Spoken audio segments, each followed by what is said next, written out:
there are three things I want to share with you. Number one, your growth process is complete. Number two, there's nothing going wrong in your life, nor has there ever been. And number three, you're not alone.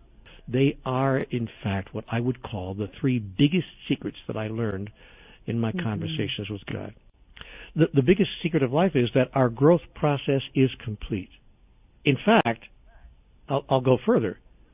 Growth was never necessary to begin with. That you were completely evolved when you came here. That is, at the moment of your birth. You were born in a state of utter perfection.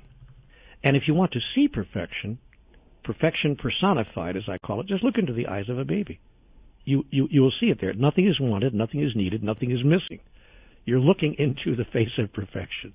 Most people don't understand that they were finished with what they imagined they came here to do before they arrived. That the purpose of life was not to somehow get better or grow up, grow up spiritually, or to become somehow more than you now are. That the purpose of life is not to become more than you are, but to be who you are and who you were the moment you arrived. Now, the problem is if we think we are here to become somehow more than we were when we arrived, that the purpose of life is to evolve into something greater, the problem with that is we think that there's something we have to do or to be or to have, that we have to acquire something somehow or another, more wisdom, more understanding, more clarity, and for that matter that there are physical things we need to acquire as well in order to be the fullest expression of who we really are. But the process works exactly in reverse. In fact, there's nothing for us to be or to do or to have that we are required to be, do, or have in order to express who we really are. The process works precisely in reverse. We are not here to acquire anything, but to give everything. We are not here to acquire, but to give, to demonstrate. Life is about demonstration. It's not about evolution. So we've not come here to somehow get stuff, even to get more wisdom, more clarity, more understanding, none of that. We are here to give and to demonstrate the clarity, the understanding, the awareness, the consciousness that we came in here with. However, the culture teaches us exactly the opposite. The culture into which we were born here on this planet teaches us you know nothing, you got a lot to learn, you got a long way to go, buddy, blah, blah, blah. And furthermore, interestingly enough, some of the religious culture actually teaches us that what we need to learn, what we need to understand is ultimately ungraspable. That is, it's out of our reach. And what I understood then in this flash of insight that I received in my conversations with God is that you are perfect just the way you are right now. Or to put it in simple terms, which is difficult for some people to grasp or to embrace, you are divine. That is, you are my begotten child. Not just my only begotten son, but you are all my begotten sons and daughters in whom I am well pleased. And your job is not to somehow get better or become more than you are now, but simply to demonstrate who you are right now. And why? Why bother demonstrating who you are right now? What's the purpose of that? So that, I was informed, God might know itself experientially through the expression of life in every one of its forms, including the form that we call you. Now, what this meant to me as a practical matter, how you apply that kind of insight into daily life, because people say to me, well, okay, great, but how does that work in 9-to-5 life, is that I discovered that when I give what I wanted to receive as if I already have it, then I would experience the havingness of it. Let me be real clear about that. God put this to me, Claire, in conversations with God in 3 simple words: be the source. Be the source became the guiding principle of my life. And whenever I found myself wanting anything, gee, I wish I had a little bit more money right now. Gosh, I wish I had a little bit better, smoother going in my relationship. Gosh, I wish my health was a little bit better.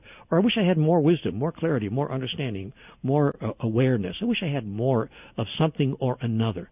Whenever I found myself wishing for more, I would sit down and think, I wonder if there's anybody else around me in my life, friend or stranger, who also wants more of that, who might even imagine themselves to have less of that than I do. And gee, I wonder how that might work. And I began to decide that I would be the source of what I wished to experience in my own life in the life of another.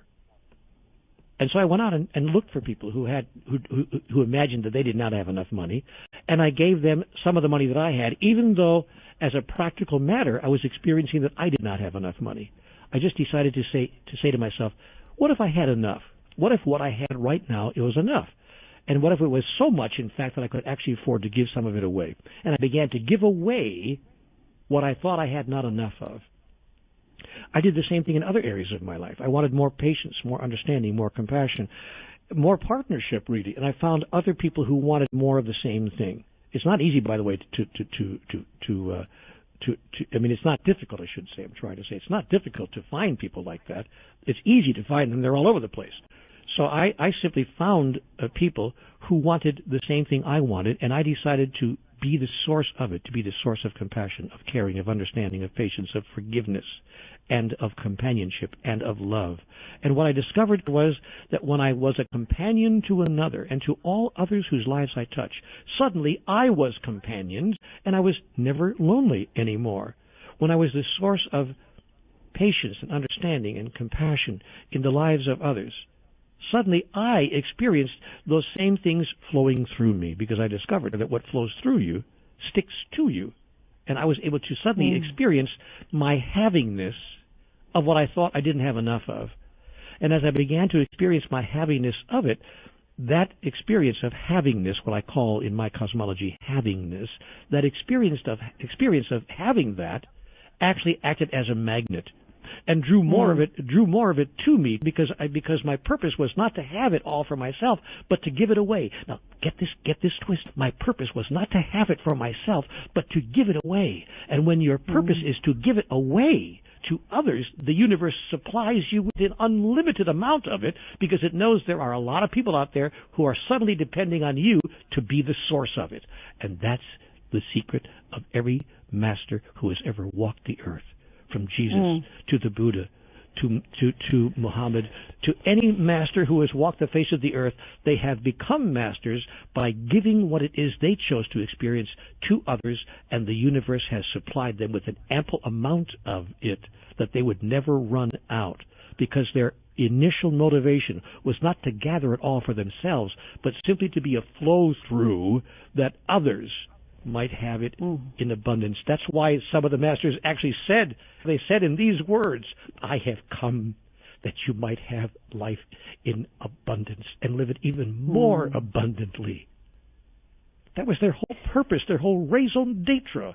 And when it becomes yours and mine, everything will change. There was a guy he came to one of my retreats in Canada a few years ago. Interesting man. He came to me and he said, he came on a scholarship, because we offer scholarships to our retreats. He said, Neale, I'm here on a full scholarship. I couldn't afford to get in if I wanted to. He said, I have hardly a nickel to my name, but I've heard about your books. I've read a couple of them.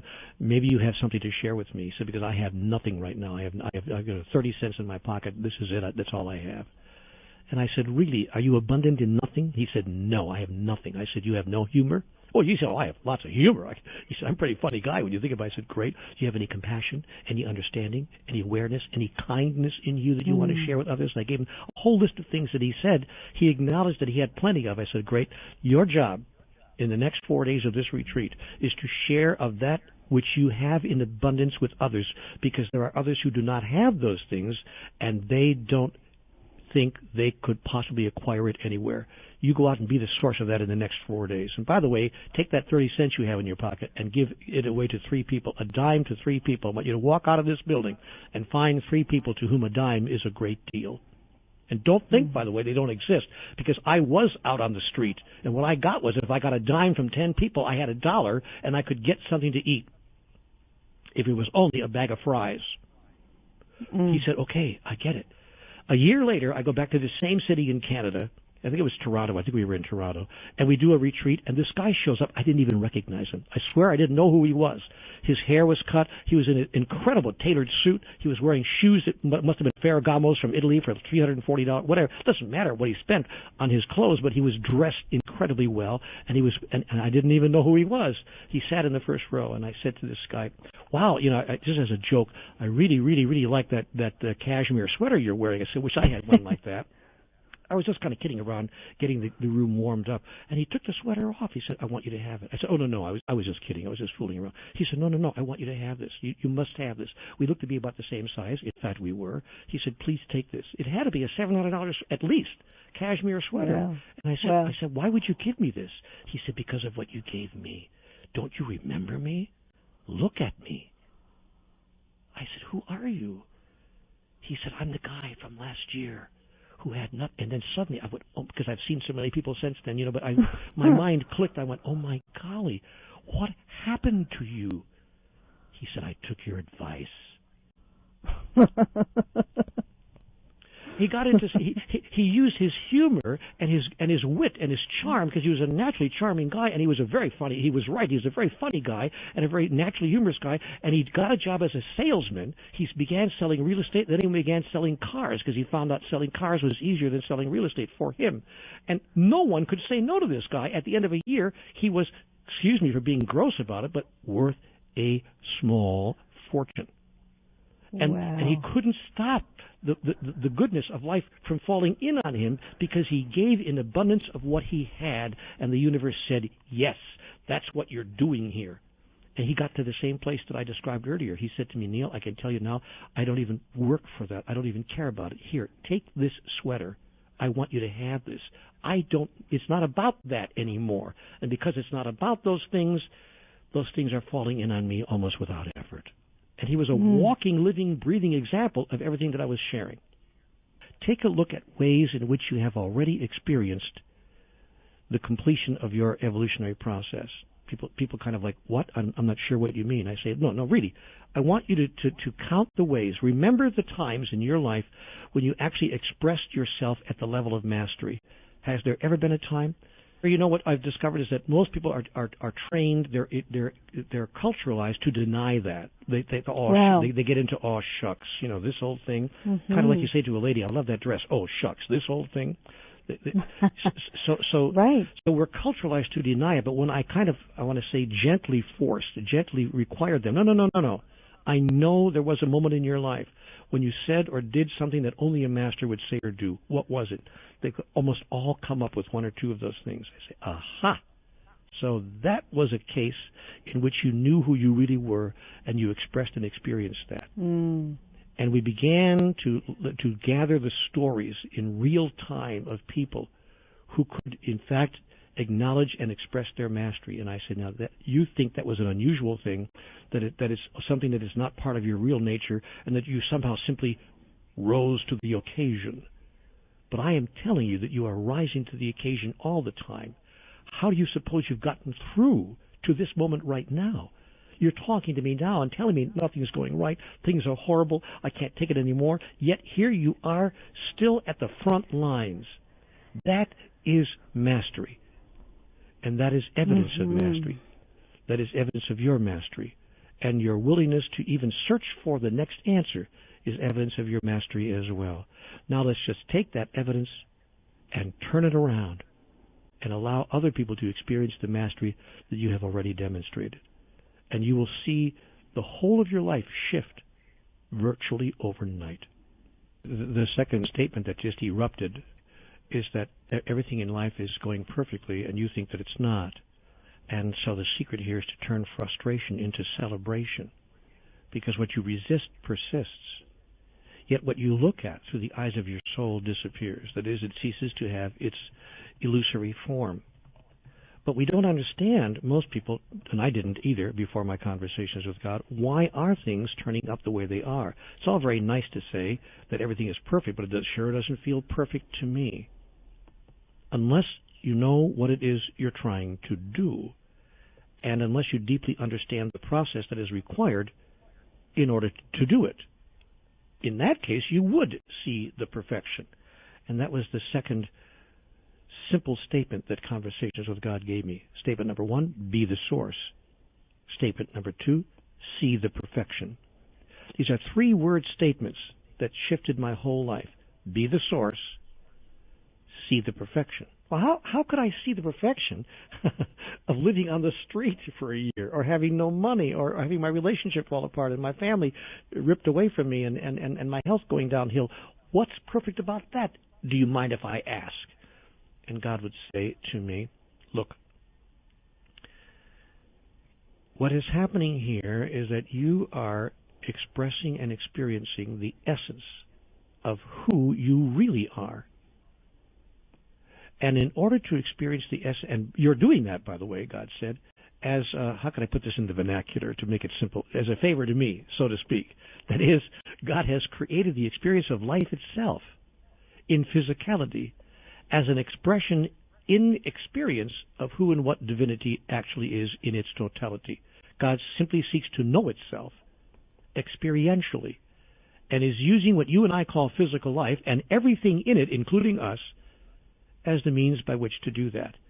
But here's the great secret that Conversations with God told us. In the absence of that which we are not, that which we are is not. That is, it can't be experienced. It can't be expressed. And God gave me a very simple example so that my mind, because my mind couldn't wrap itself around that. You know, when God said that to me, I said, oh, come on, help me out. I mean, I'm not really very advanced here in my thinking process. Could you make that simple for me? God said, sure. Supposing that you decided that you are the light. Let's use a really simple example. Just say these words to me, Neale. I am the light. I said, okay, I am the light. God said, great. Now, how would you know you are the light if there weren't darkness?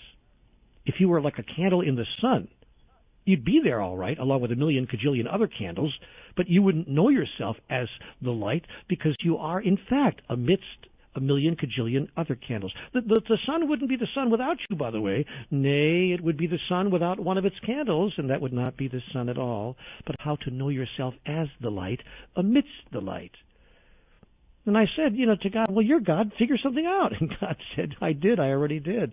I will surround you with darkness. Yet when you are surrounded with darkness, raise not your fist to heaven, and curse the darkness not, but use the darkness, that you might know who you really are. Be a light unto the darkness, that you might express who you really are, and that all those who see you would know who you really are, and by the light of your example, who they really are as well. So I said to God, okay, great example. I like the illustration. I mean, my mind can hear that, but how does that work on day-to-day, on-the-ground life? How do I deal with the so-called darkness that's being foisted upon me, that I encounter every day in my life, to say nothing about the world around me? God said, there's a real simple trick here, Neale. It's called gratitude. Gratitude is the attitude. Your job is to be grateful for, that is, to be thankful for, every condition and circumstance of life, no matter how imperfect you imagine that it is, because in fact it is perfectly designed, perfectly created, and has been called forth by you and all those around you in a collaborative effort in a perfect way to present the perfect opportunity for you to perfectly express perfection itself in you, through you, as you. So if you wish to express yourself as kindness, or compassion, or caring, or patience, or understanding, or love, or forgiveness, would you not need conditions and circumstances within which you could become kind, caring, compassionate, loving, and forgiving? Would you not need something to forgive in order to experience yourself as forgiving? Well, yes, I would, God, yes, but does it have to be so much? God said, depends on how much of a master you want to be.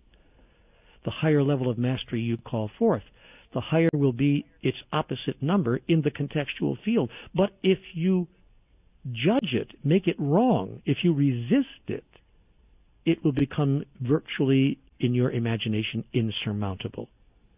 Only by embracing and accepting it by actually blessing it, by actually, if you can imagine, being grateful for it, by saying, thank you, God, for this one more chance to announce and declare, to express and to fulfill, to become and to demonstrate who I really am. And that's why every great teacher, and one of my favorite teachers is Jesus, so I often use him a lot. But all the great teachers in their own language have all said the same thing. Bless, bless, bless those who persecute you. And be a light unto the darkness. And curse the darkness not. And if a man asks you for your shirt, give him your coat as well. If a man asks you to walk 1 mile with him, go with him twain. And when the world feels like it's falling in on you and crashing in on you, at that moment announce and declare, thank you, God. Thank you, God, for this one more chance to demonstrate who I really am. And by the way, such a mental attitude is transformational. You can then be in this world, but not of it. Standing amidst the ruins all around you, and people will look at you and say, what is it you have? What is it you know that I don't appear to have or know? And then you can say, come here with me. Let me show you. And when enough people understand what you understand, embrace what you embrace, and demonstrate what you demonstrate, all the stuff that causes the world around us to fall apart begins to disappear, because it is no longer needed as a contextual field within which we can express and demonstrate who we really are. We begin to push it further and further away from us, even, in fact, ultimately off the entire planet as well. But a lot of people say, I've tried this, Neale, it hasn't worked. How much longer does this not having what I want have to go on? It will go on as long as you say that you do not want what you have. If you want what you have, you will ultimately have what you want. But if you say, I don't want what I have, then you are denying the very gift that makes it possible for you to have what you want. You are literally pushing away from you the circumstances, conditions, and situations that make it perfect for you to demonstrate and experience what it is you wish to have. Even if you had it, you wouldn't even know you had it. You wouldn't even know that it's part of your reality, because you are pushing away its opposite number. What you resist persists, and what you look at disappears. That is, it ceases to have its illusory form. Therefore, give that which you wish to receive, and share that which you think you have not enough of. And you will discover that part 2 of the process is absolutely true. Your life is perfect just the way it is right now. There's nothing going wrong. Everything has occurred exactly the way it needed to occur in order for you to express and experience who and what you are right here, right now. But as long as you make it wrong and say, Neale, you don't understand. Something terrible happened to me when I was 7. I'll never forget it, and you don't understand. To the degree that you make what's going on wrong, to that degree you'll make it very difficult to experience what life was designed for you to experience, who and what you really are. Let me use the example of the person perhaps who's in an abusive relationship. It could be an abusive marriage or an abusive relationship at work where the boss is just being unkind to you and verbally abusive every day, or in any other situation. It could be more serious or less serious than that. But a lot of us have been in those kinds of situations and circumstances, and regretfully, some people are really in a dangerous situation around that, where the person they're living with is actually physically abusive and could be endangering their health, or if not their very life. So let's talk about that just for a second. If you were to apply these principles, of course you would not sit there and say, bring it on, abuse me more, I'm just a doormat, walk all over me. No, of course you would not do that.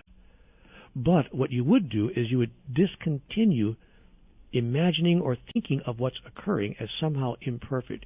You would in fact say to yourself, I see. This is occurring perfectly in my life right now, that I might announce and declare, express and fulfill, become and demonstrate who I really am. And part of who I really am is not only a person who forgives others when they have forgotten who they really are, but also one who loves the self. That I choose now to demonstrate my love of self And this situation has been perfectly co-created by the lot of us to allow me to demonstrate my love of self. So now I can finally answer the question, what would love do now? Love for myself, and indeed love for the other. I know that these behaviors that you're demonstrating are not new to this particular experience of you and I. I get that. This is your deepest understanding of the only way to be and to survive in the world. I'm going to love you out of that. I'm not going to make you wrong for your behaviors because I understand them. I get that the sins of the father have been visited upon the sons, even unto the seventh generation. I get that you are deeply mired in the illusions of life that drive the engine of your experience. I get that. And so I don't even have to forgive you for the abuse that you have placed in the space of our experience. But I will tell you that I will no longer receive and accept that level of abuse from you. I will love myself enough to remove myself from the space of that abuse, and I will love you enough to tell you that you're demonstrating yourself in this particular way is not the highest and most glorious aspect of who you are. And in living in that way, when we give ourselves the strength and the courage to remove ourselves from situations such as that, we sometimes discover that the worst thing that ever happened to us turns out to be one of the best things that ever happened. I think that the idea that there's nothing going wrong in my life was one of the biggest shifts and changes that could ever have occurred in my consciousness. I began to stop condemning the many things that looked like were going wrong in my life and to use them as tools in the creation and the recreation of who I really am. But you know what else it did? It removed from my consciousness resentment, anger, disappointment, frustration, and righteousness. And when those 5 elements are removed from one's consciousness, all the poison disappears. We can even look at our so-called enemy, at the one who did it to us, with kindness and love and caring and compassion. And the third secret of life is that you are not alone. You are not alone in this process that we call life. And what I observe in people that I've worked with individually is that they think they are alone, and that's what makes it intolerable. Almost any experience in life can be embraced and tolerated, if you please, if we imagine that we are at least in a shared space with another and that we have someone that we can talk to about it and get help from, and that we're not alone around all of that. Loneliness is one of the biggest emotional loneliness, even, and I don't mean just physical loneliness, because you can be in a relationship and still be emotionally alone, as people have discovered. You can be in a house full of people and be emotionally alone. But emotional loneliness is the biggest single problem facing humanity today. By the way, that's why the most severe punishment that any system can impose upon you in any penal institution is solitary confinement. They're very clear that being alone is the worst thing that people could have happen to them, being forced to be alone. We know at a cellular level that our basic nature is that we are not alone. That is, that we are all one, and therefore that we are never alone in the sense of everything else is part of us. We know that at a cellular level. That's why the impulse of all of life is to move toward life itself. You can't pass a flower without picking it up and wanting to put your nose into it. When I see lilacs bloom in the spring, I've got to go over there like Ferdinand the Bull and put my nose right in the middle of the lilacs, and I stand there and I smell them. I move toward all of life in that way. The impulse of life is to merge with other life, to experience that merging in fact is not even necessary, to experience that you are already merged. But when you don't know that, then you have an emergency. That is, you face a critical spiritual problem, a critical spiritual passage in your life when you are not clear of your basic nature. But the basic nature of life is, and the basic impulse is to express our oneness, and the fact that we are not alone in the sense that everything else is in the same boat with us, that we're all together, if you please, that we are all one. Now, that's why when we have life experiences that run against that basic nature, we wonder what's going on. We say, why? I don't understand. I don't understand. Why is it like this? Why? And the feeling of aloneness or emotional loneliness is just about the worst feeling we can have, because it bumps up against and contradicts our very nature. Again, that which we know at a cellular level must be true. The antidote to that is twofold. One, to hold as truth that we are never alone. That God, well, first of all, that there is a God that exists. There is in fact a thing called God. Call it whatever you want, Yahweh, Jehovah, Allah, Brahman, by whatever name and whatever label it suits you to refer to that ineffable essence that is the divine, as I mentioned earlier. So we notice that God exists. God is. And secondly, we notice that there's no place that God is not. That God is not here and not there, up there but not down here, but that God is everywhere. We notice that God is everywhere all the time, and that God will show up in your life in surprising ways and in unlimited numbers of forms. That is, that there's no limit to the forms that divinity will take to demonstrate itself to you if you are unable to demonstrate God's self as you, in you. And life will continue to inform life about life through the process of life itself. And God will continue to demonstrate God through the process of being God itself. For instance, wouldn't it be interesting if that what's happening right now, if the fact that people are listening to this message right now is God's way of saying, could I be more obvious? Could I be more direct with you? Who do you think set this up this way? And what are you doing sitting here listening to this right now? If this isn't divinity demonstrating itself to you vividly, allowing you to know that you are not alone, then what is? So for me, the awareness that divinity is with me, part of me, in me, as me, and surrounds me, all around me, has allowed me to not feel alone. I can go to sleep at night and I have actual conversations. I sit and I say, hey, God, nice to have a quiet time with you. Glad you're here again. And God says to me, by the way, a wonderful statement in Conversations with God. You might recall this statement, I have sent you nothing but angels. This gets back to point number 2, when we want to make the other person the villain in our story.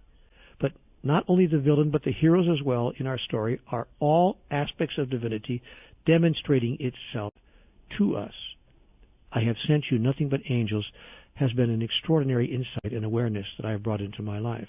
But the biggest insight and awareness is that God itself, in its highest and grandest form, is always with me and never apart from me, and that I can talk to and communicate and access and become aware of and receive assistance from that aspect of the overall ultimate reality at any time that I wish. Now here's what happens. If we are conscious of the fact that God is always with us, God's revealing of itself to us will become more obvious to us. That is, you'll start seeing God's messages everywhere. Honestly, you'll be driving down the road, it'll be on the billboard, on the sign on the highway, or the chance utterance of a friend on the street, or the lyrics of the next song you hear on the radio, and you'll slap your forehead with the palm of your hand and go, oh my goodness, there it is again. The fastest way to experience that you are not alone in your life and that God is present always in your life is to be the source of that experience in the life of another. Someone else is looking for God. Someone else is looking for companionship, for help, for understanding in their life right now. Indeed, someone else is begging for it. But so long as you imagine your life is all about you, you've got to solve your problems first before you can solve it anywhere else, you will have missed the fundamental essence of this message and the primary purpose of life itself. However, if you decide that your job in the next 24 hours, to say nothing of the next 24 years, is to be the source of God's presence in the life of another, you will experience God's presence in your own life. Immediately and automatically. It cannot be any other way. You begin to deal with the challenging moments of your own life in an entirely different way. And you begin to find an inner serenity that you really did not know was possible.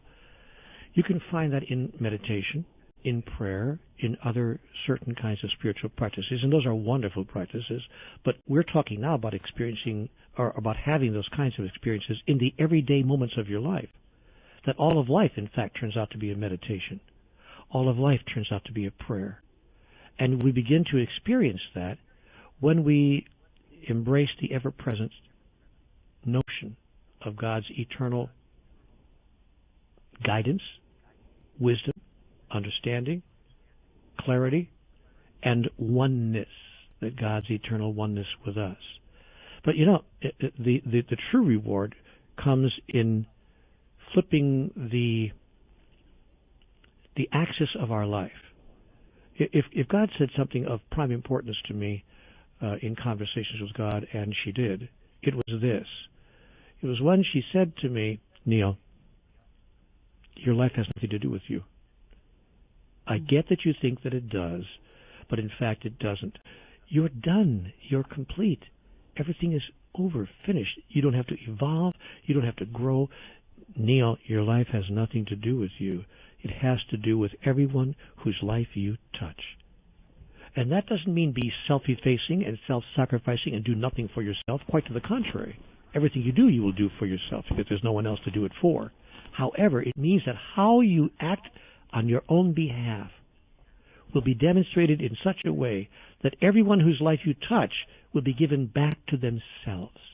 They will see by the light of your example who they really are. Therefore, in fact, step into the world, knowing that not only is God with you always, but that God is with everyone else as well through you. Dare you to say it. Dare you, double dare you. God has arrived in your life this minute because I am here.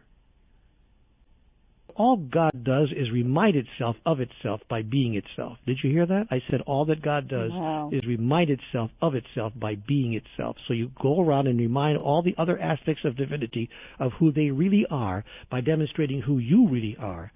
Let your life so shine before men that they will see who you really are and see themselves in the light of your example. Or as someone put it once before, vividly, I have come that you may have life and that you may have it more abundantly. That's why Beautiful. I am here. And so it turns out, Claire, after all, that life is not about get the guy, get the girl, get the car, get the job, get the house, get the office in the corner, get the kids, get the grandkids, get the promotion, get the bigger house, get the bigger car, get the gray hair, get the retirement watch, get the sickness, and get the hell out. There's more going on in the process of life. In fact, all that I've just said has nothing to do with it. And yet all those wonderful things can be experienced by us, through us, as us. The things we want in our life, relationship, right livelihood, an experience of full expression, creativity, dynamism, wonderfulness, joy, family, all the things we yearn for will come to us without effort when we apply these three secrets.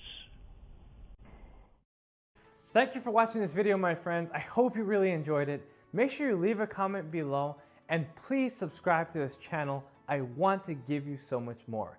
Thank you, and I'll see you next time.